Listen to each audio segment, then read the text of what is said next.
Hi everyone, welcome back to the English class. I'm slowly getting a hang of making video lessons and coordinating the classwork over WhatsApp groups. I hope you're getting used to this new way of learning too. Today, we are going to discuss the first lesson in your 12th standard textbook.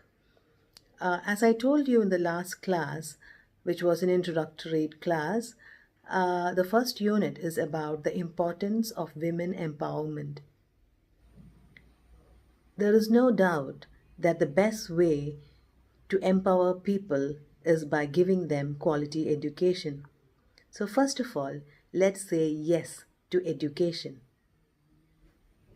The unit starts with a speech by ChristineLagarde on the three L's of empowerment, where she says that the solution for the big problem of the backwardness of women is by providing them the three L's, empowering them with the three L's, that is, learning, labor, and leadership.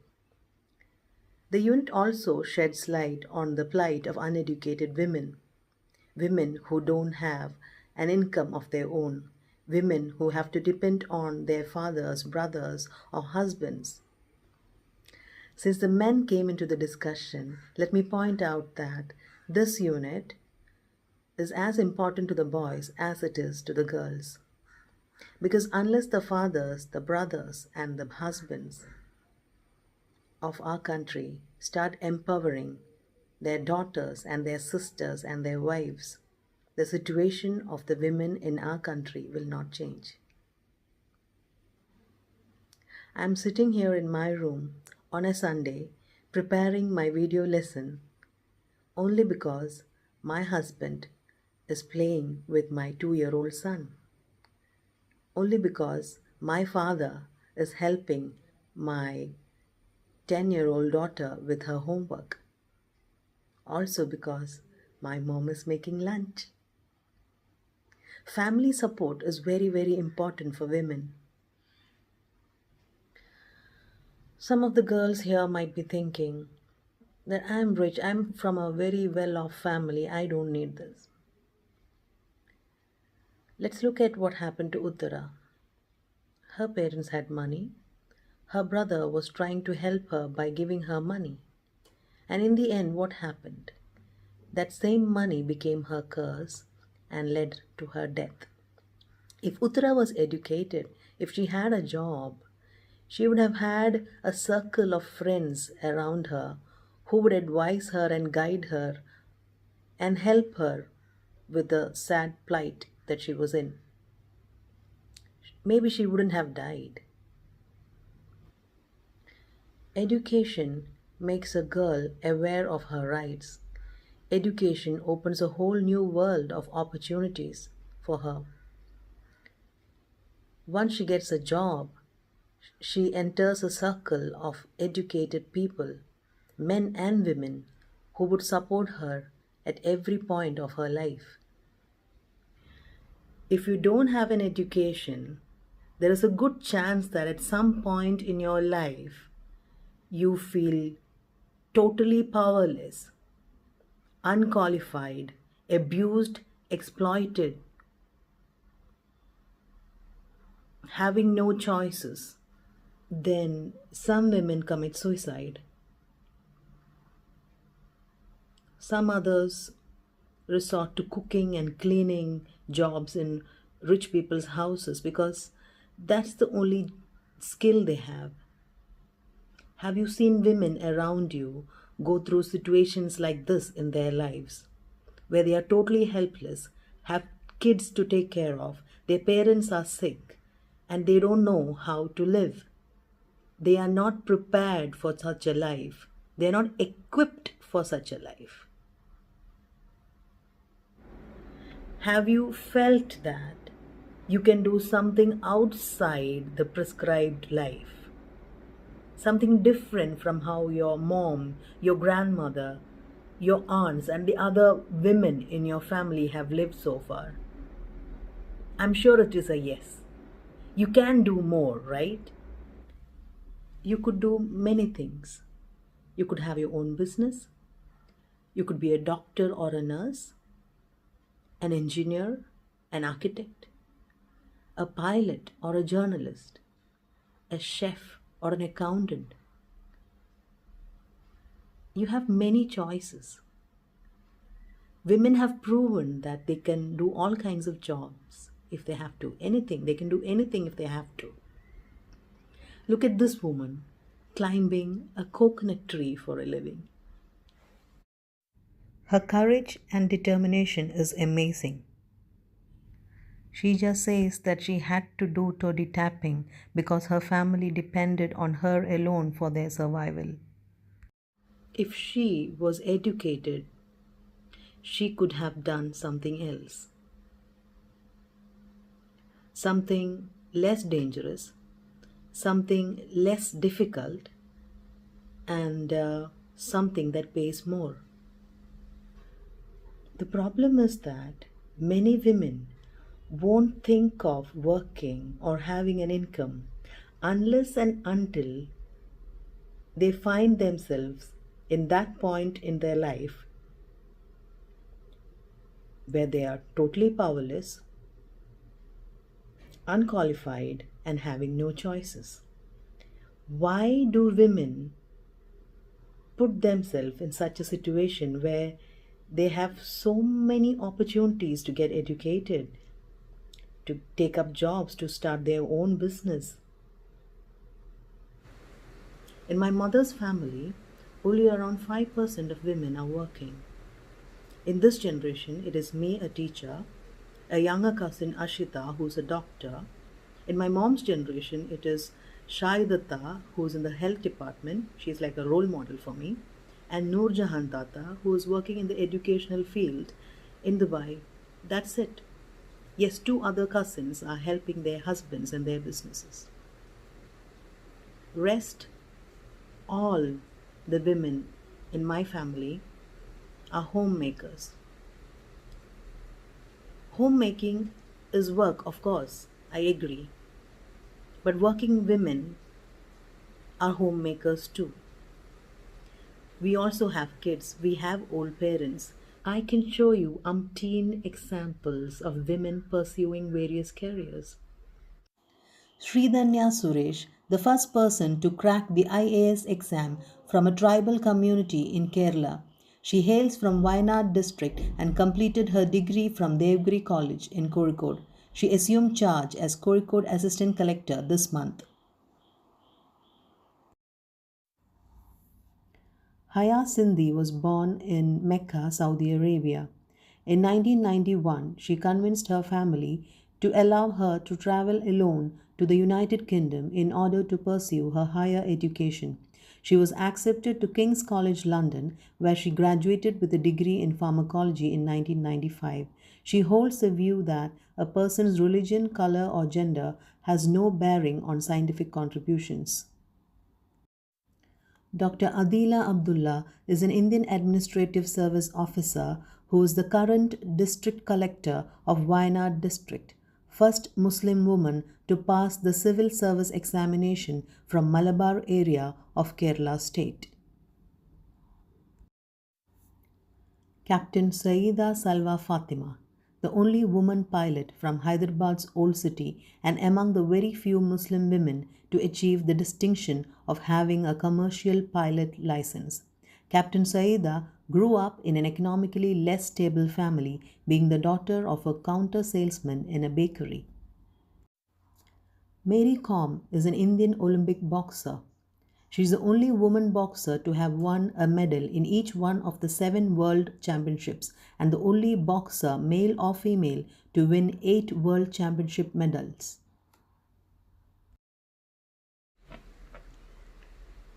The first lesson in your 12th standard English textbook is a speech by ChristineLagarde.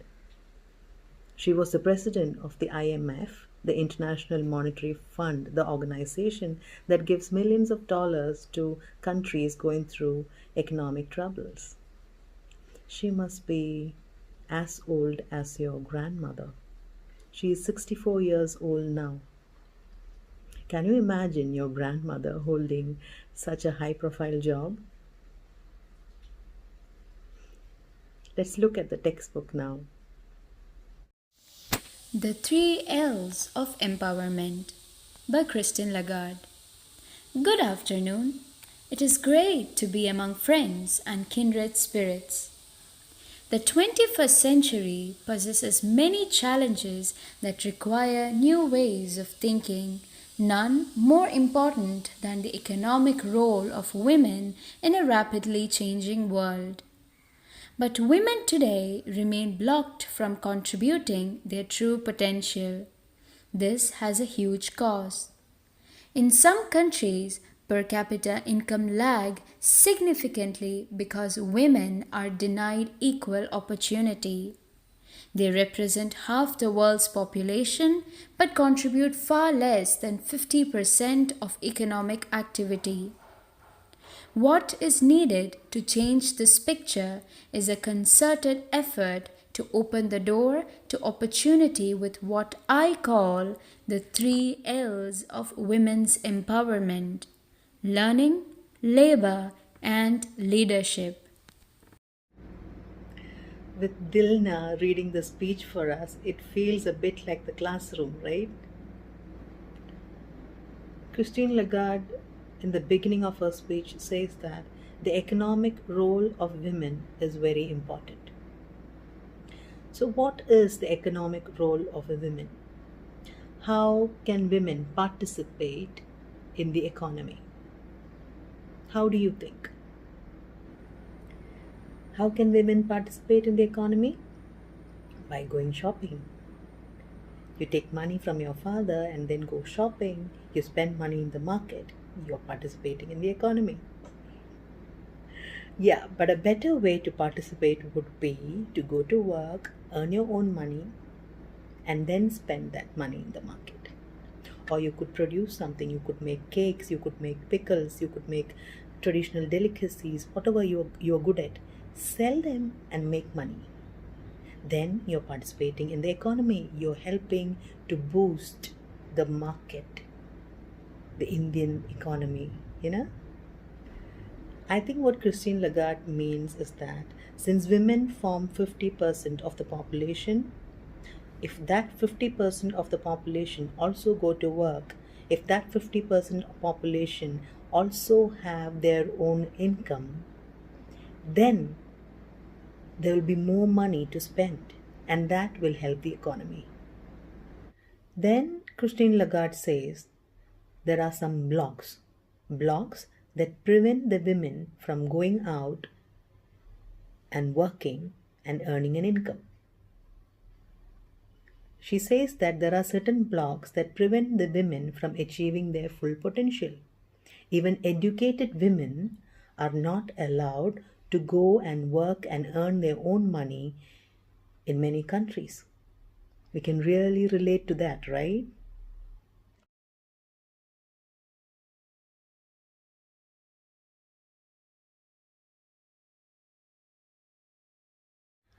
I think the problem is that we are all so used to seeing our moms in the kitchen doing all the housework. That is our comfort zone. We want to come back home and see our mother lay the table full of lovely, yummy food to eat. You want our mothers to clean the house and wash our clothes. We are so used to that. So the block is our resistance to change, our resistance to get out of our comfort zone. How do we break these blocks? What if I say we can do that by sharing the workload of our mothers? Let's start from home. Your mom can do something else too, only if you give her the time and space for it. She could do something and earn her own money. For a woman who has never had a salary, never earned her own money, given a chance and she does something, she grows some backyard vegetables or she bakes some cakes and she makes a home based business out of it and she starts earning money, she would be very, very happy. Next, Christine Lagarde says that lack of women participation in the economy also results in a lower per capita income. So, what is per capita income? It is the total income of a country divided by its population. If you look at it in a micro level to understand it better, look at a single income family, a father, a mother, and two children, four people. Let's imagine the father's salary is 40,000. 40,000 divided by four people, the income per person will be 10,000. Now imagine the mother is also working. She is also earning 40,000 rupees a month. So 40 plus 40, the total income of the family becomes 80,000. Now 80,000 divided by 4. So the income or the spending power of that family would be 20,000 per person. That would definitely improve the quality of the family's life. I think in simple layman's terms, we can understand per capita income that way. As the per capita income of a country increases, the quality of life of the people is also better.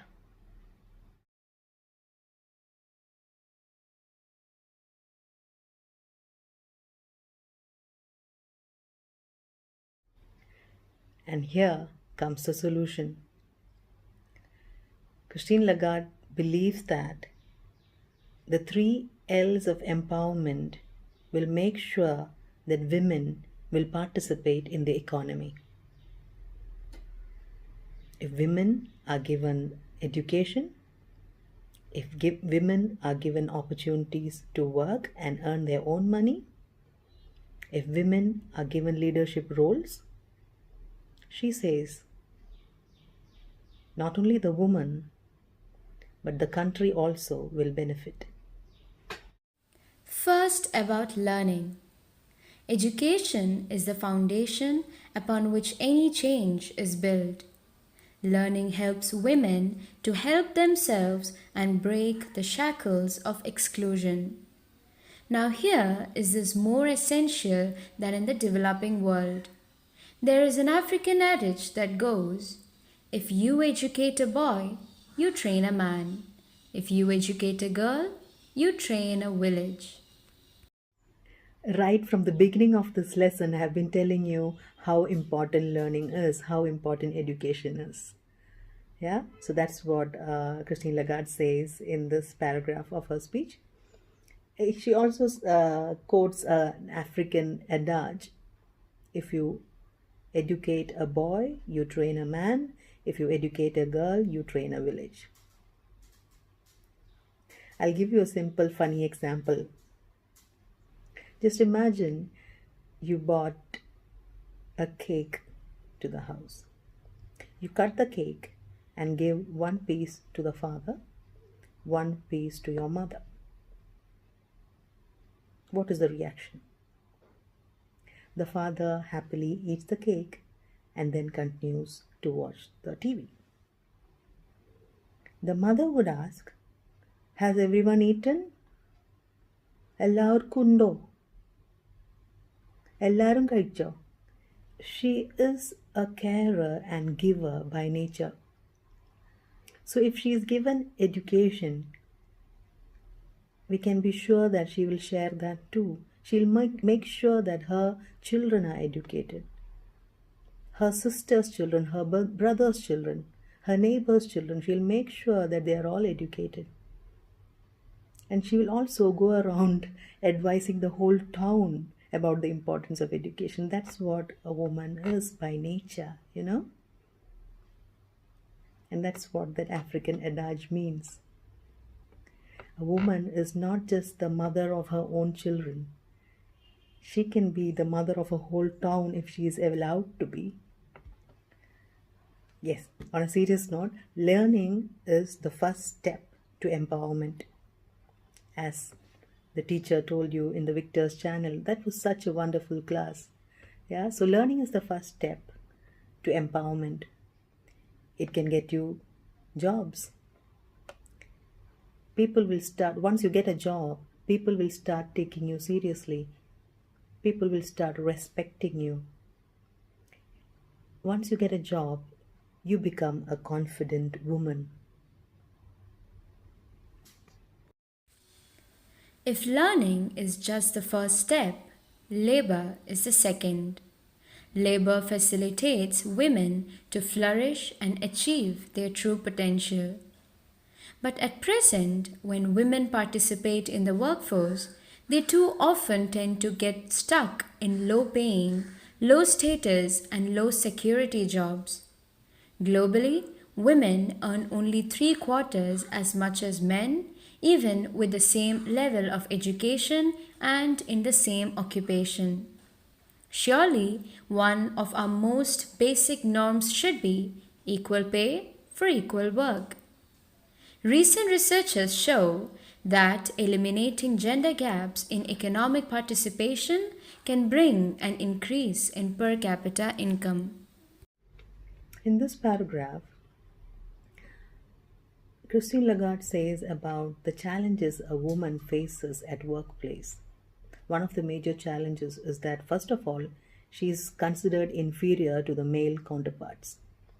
Secondly, she is given lesser pay for the same amount of work done. That's not true about the government sector in India, because the government makes sure that equal pay for equal work, women and men are paid equally in the government sectors at least. In the private sector, maybe there is a discrimination, which is not right. We can undoubtedly promote more opportunity for women in the workplace. It is all about changing laws, for example, by ensuring that property and inheritance laws do not discriminate against women.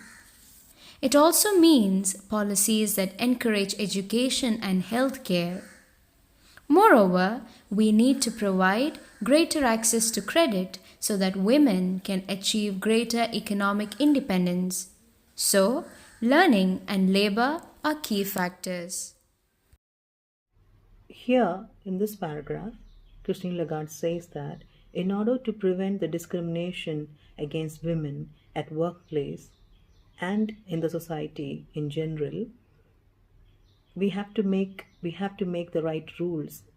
We have to make the right policy changes. This is exactly why we should have women in leadership roles.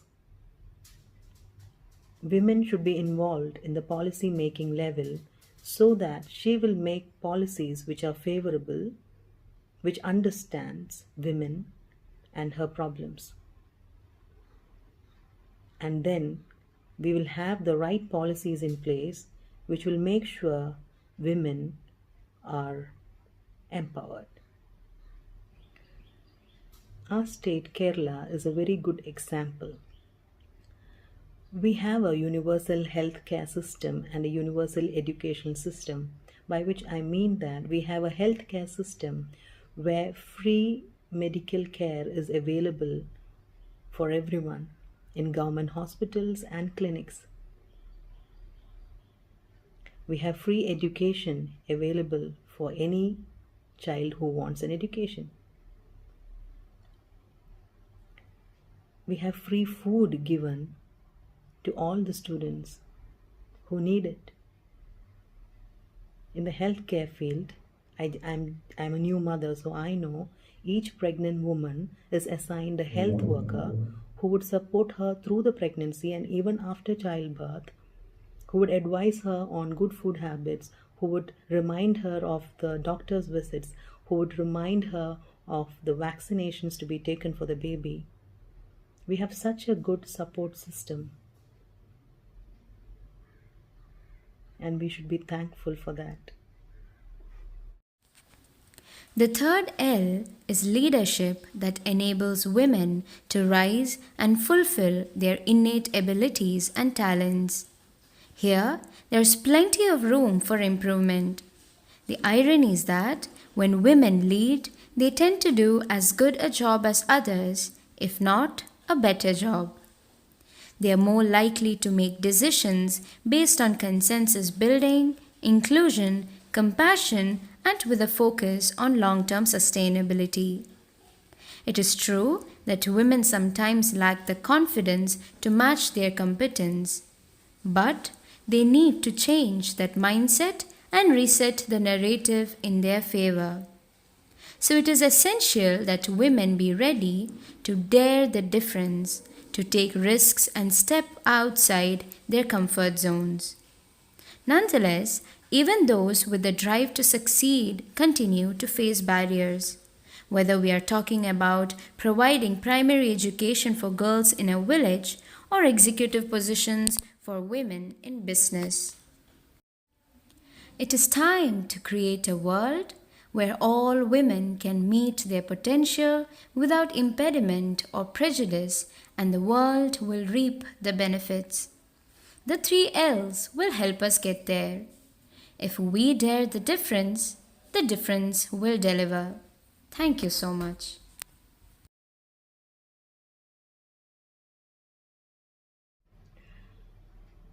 In this paragraph on leadership, Christine Lagarde says women make good leaders. They lead in a very democratic way. They are inclusive. They include everyone in the discussion. They believe in consensus building. They ask everyone and take the opinion of everyone. They consider the opinion of everyone and then make their decisions. And their decisions are sustainable, not made in a hurry. They have a long term vision. Here, Christine Lagarde points out a problem. The problem is that even though they make good leaders, they might be hesitant to accept an offer of a leadership role because they might not have that confidence. Once given the job, she might do that job better than the man, but she might lack the confidence to take up that responsibility. That is where we need to work. We need to help women be confident of her abilities. We need to encourage her to take up leadership roles. And then the world will see the difference.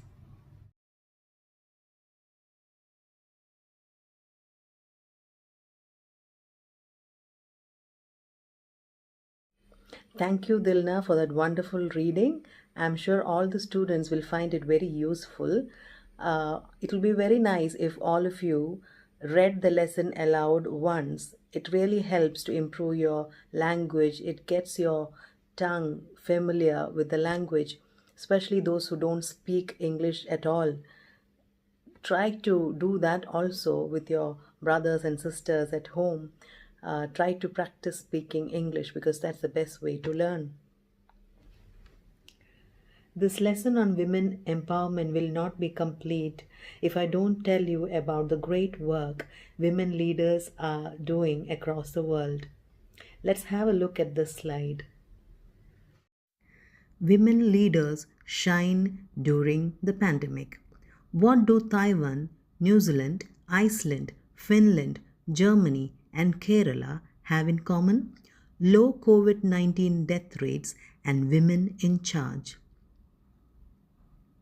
Nations that have women at the helm have done better at controlling the virus and have lifted lockdowns sooner, thereby hastening economic recovery. See how women are proving themselves to be superb leaders.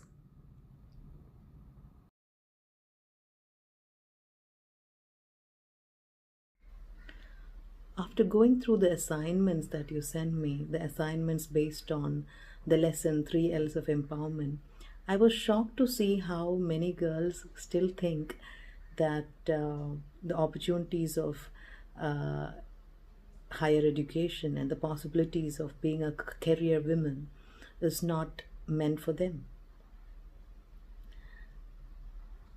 Let me tell you one thing. There are no blocks, there are no barriers. The only block, the only thing that can stop us is us. I wish I could demand you as a teacher. Go get educated.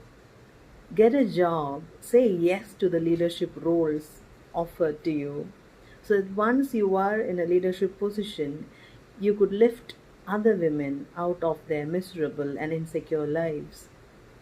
Consider yourself fortunate that you have a choice. As I conclude the lesson, I leave you with this slide. Even though I didn't have many women, many working women in my family, almost all my friends are working and they've achieved so much in their lives. And I'm so proud of them. I'm sharing their stories here, hoping that they will inspire you. Bye.